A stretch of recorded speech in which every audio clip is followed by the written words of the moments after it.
تھا کہ کہو میں تمہارا رب ہوں، میں تمہارا رب. لیکن فرعون نے کبھی زندگی میں اپنے رب سے، اللہ سے یہ نہیں کہا کہ میں تیرا بھی رب ہوں.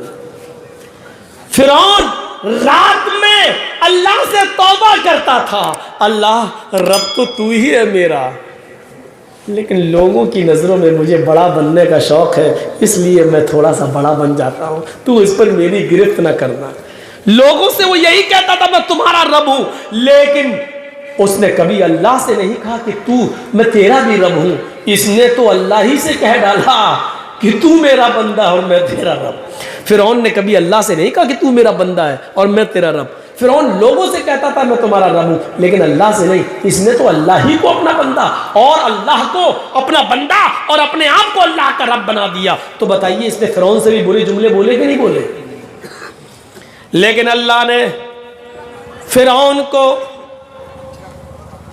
دریائے نیل کے اندر غرق کر دیا، ڈبو دیا، اور اس کی لاش کو قیامت تک کے لیے نشان عبرت بنا دیا.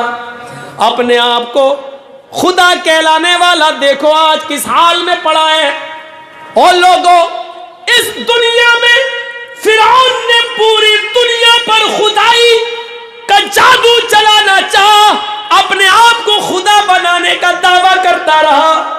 آج اللہ نے اس کی لاش کی اتنی حفاظت کی ہے کہ قیامت کی صبح تک لوگ اس کی لاش کو دیکھ کر عبرت حاصل کریں گے. آج زمین فرعون کی لاش کو ایکسپٹ نہیں کرتی ہے. سمندر میں فرعون کو پھینکو تو سمندر فرعون کی لاش کو نکال کے باہر پھینک دیتا ہے. آج بھی یہ زندہ جاوید کرامت موجود ہے. آج بھی فرعون کی لاش کو زمین میں دفن کرو تو زمین فرعون کی لاش کو نکال کر باہر پھینک دیتی ہے.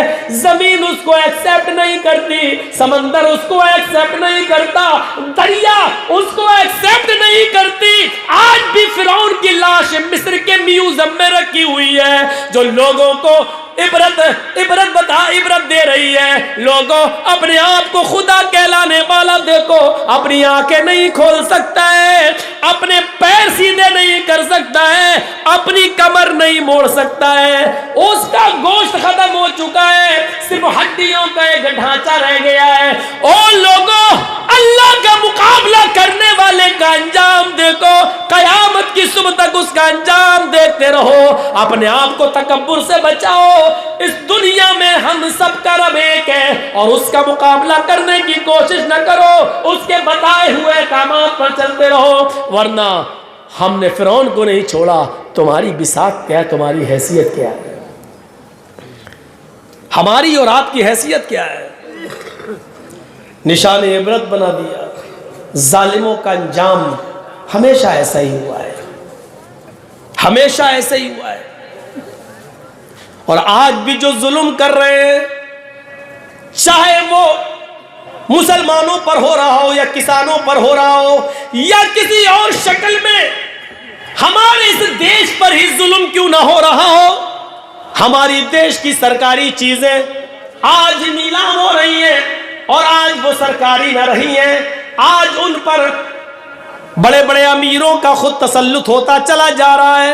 ہمارا ملک، ہمارا دیش بکتا جا رہا ہے. یہ دیش پر بھی ظلم، اور جو ظالم ان تمام مظالم کو ڈھا رہا ہے، ان تمام ظلموں کو ڈھا رہا ہے، اس کا انجام بھی قارون و فرعون سے کم نہیں ہوگا. یہ آنے والی ہسٹری بتائے گی، یہ آنے والا میری بھائیو تاریخ بتائے گی، آنے والا کلچر، آنے والی تہذیب دیکھے گی کہ جس طرح حجاج کا نام، ہٹلر کا نام ظالموں میں لکھا جاتا ہے اور نمرود کا نام اتہاس میں ظالموں میں لکھا گیا ہے، اسی طریقے سے ظلم و ستم کرنے والے بھارت پر اور بھارت واسیوں پر اور دیش کے ناگرکوں پر اور خود اس دیش پر ظلم کرنے والوں کا اتہاس میں کوئی اچھا نام نہیں لکھا جائے گا. ہماری نہیں، ہم اپنی زندگی میں ان کا اتہاس نہ پڑھ سکیں، لیکن ہماری آنے والی نسلیں، ہماری ریڑھ کی ہڈی کے نطفے سے پیدا ہونے والی اولادیں اور ان اولادوں کی اولادیں یاد رکھیں گی اس ظلم و اس ظالم کا نام ہسٹری میں کیسا آئے گا، اس کو کس نام سے یاد کیا جائے گا، یہ آنے والا وقت بتائے گا، کیونکہ تاریخ اپنے آپ کو دہراتی ہے، اتہاس اپنے آپ کو دہراتا ہے۔ ظالموں کو کہیں پناہ نہیں ملی، 2 گج زمین بھی نہ ملی کوئے یار میں۔ میرے بھائیوں، ایسے لوگوں کے مرنے کے بعد لوگ تھوک کر کہتے ہیں کہ اچھا ہوا آج ایک ظالم سے چھٹکارا ملا۔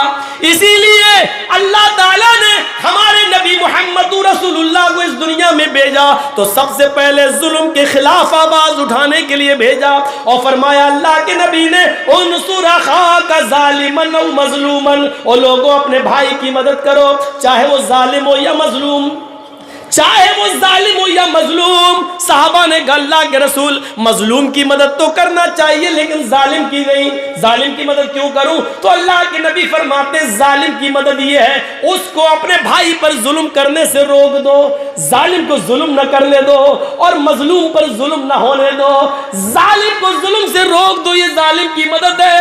پھر اللہ تعالیٰ نے خدا ہمارے نبی سے کہا کہ سنو، مظلوم کی بد دعا جب نکلتی ہے تو مظلوم کی آہٹ جب اس کی زبان سے نکلتی ہے تو سیدھے وہ عرش کے پاس میرے پاس آتی ہے، آسمان کے فرشتے آٹومیٹک دروازہ کھول دیتے ہیں، مظلوم کی آہٹ کے آگے فرشتے رکاوٹ نہیں بنتے۔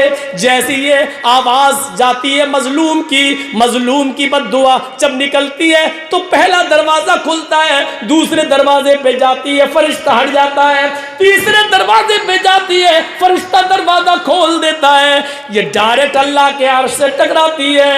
اللہ کے نبی فرماتے ہیں کہ اللہ نے فرمایا اتق دعوت المظلوم فإنها بینی وبینکم حجاب، میرے اور اس کے درمیان کوئی حجاب نہیں ہے، مظلوم کی بد دعا سے بچو، میرے اور اس کے درمیان کوئی پردہ نہیں ہے، وہ ڈائریکٹ میرے پاس آتی ہے، اور جس کا کوئی نہیں ہوتا پھر اس کا میں ہوتا ہوں۔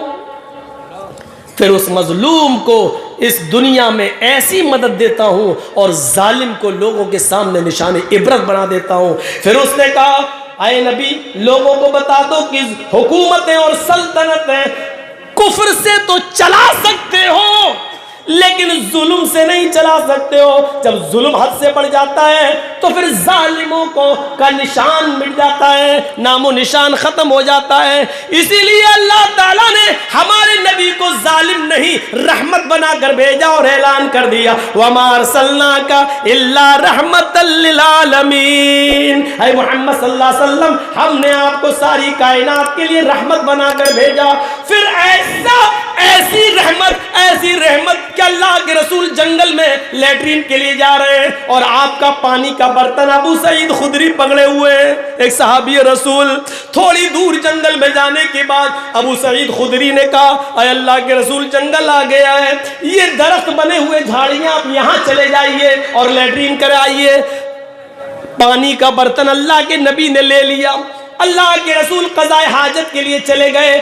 ابو داؤد کے صفحات پر یہ منظر دیکھا جا سکتا ہے، اللہ کے نبی لیٹرین کے لیے جھاڑیوں میں چلے گئے اور ابو سعید خدری ایک پیڑ کے نیچے بیٹھ گئے کہ اللہ کے نبی آئیں گے تو ساتھ میں ہم چلے جائیں گے گھر۔ بیٹھے، جس پیڑ کے نیچے بیٹھے اسی پیڑ کے اوپر ایک چڑیا کا گھونسلہ ہے، اس چڑیا کے چھوٹے چھوٹے 2 بچے اس گھونسلے میں چی چی کر رہے ہیں۔ ابو سعید خدری نے چڑھ کے دیکھا تو 2 چھوٹے چھوٹے بچے ان کو بہت خوبصورت لگے، انہوں نے ان دونوں چھوٹے بچوں کو لے لیا، اپنے گھر میں لے جاؤں گا، ان کو پالوں گا، ان کو پوسوں گا، یہ بڑے خوبصورت بچے ہیں۔ تھوڑی دیر کے بعد کیا دیکھتے ہیں کہ چڑیا آئی، اس کے منہ میں دانا تھا، وہ اپنے بچوں کو کے لیے دانا لینے گئی تھی، اپنی چونچ میں دانا لے کر آئی کہ میں اپنے بچے کو دے دوں، لیکن جب گھونسلے میں دیکھتی ہے کہ بچے نہیں ہیں تو دانا اسی گھونسلے میں رہ گیا اور چی چی کرنے لگی، گویا کہ وہ اپنے بچوں کو آواز دے رہی ہو۔ اس نے کان لگایا تو اس کو چی چی کی آواز نیچے ہی سنائی دی۔ چڑیا نے دیکھ لیا کہ ایک آدمی ہے اور اس کے ہاتھ میں 2 چھوٹے چھوٹے بچے ہیں، وہ نیچے اترتی ہے، ابو سعید خدری کے سر پر مارتی ہے اور اوپر اڑ جاتی ہے. پھر ابو سعید خدری ان بچوں کو دیکھتے ہیں, پھر وہ چڑیا نیچے آتی ہے اور ابو سعید خدری کے سر پہ پر مار کے بھاگ جاتی ہے, گویا کہ وہ یہ کہہ رہی ہے کہ میرے بچوں کو میرے حوالے کر دو, مجھے میرے بچے چاہیے. اتنے میں اللہ کے رسول لیٹرین سے فارغ ہو کر آ رہے ہیں. آپ نے دیکھا چڑیا ابو سعید خدری کے سر پہ منڈلا رہی ہے اور ابو سعید خدری کے ہاتھ میں 2 بچے ہیں. وہیں سے چیخ کر کہتے ہیں, اے ابو سعید تم نے اس چڑیا کا دل دکھا دیا, اے ابو سعید تم نے اس کے بچے لے کر اس کے دل کو سدایا ہے. جس طرح ہمیں اپنے بچوں سے محبت ہوتی ہے, ہمیں اپنے بچوں سے پیار ہوتا ہے, اسی طریقے سے ان پرندوں کو بھی اپنے بچوں سے محبت ہوتی ہے. اے ابو سعید اس چڑیا کے بچے واپس کر دو. ابو سعید خدری نے بچہ چھوڑا, چڑیا فوراً آئی اور اس نے چونچ سے اپنے بچے کو پکڑا اور اڑتی ہوئی گئی اور گھونسلے میں رکھائی. پھر آئی اور دوسرا بچہ لے کر گھونسلے میں رکھ دی اور ابو سعید خدری اللہ کے نبی کے ساتھ واپس آ گئے. ابو سعید خدری کہتے ہیں کہ میں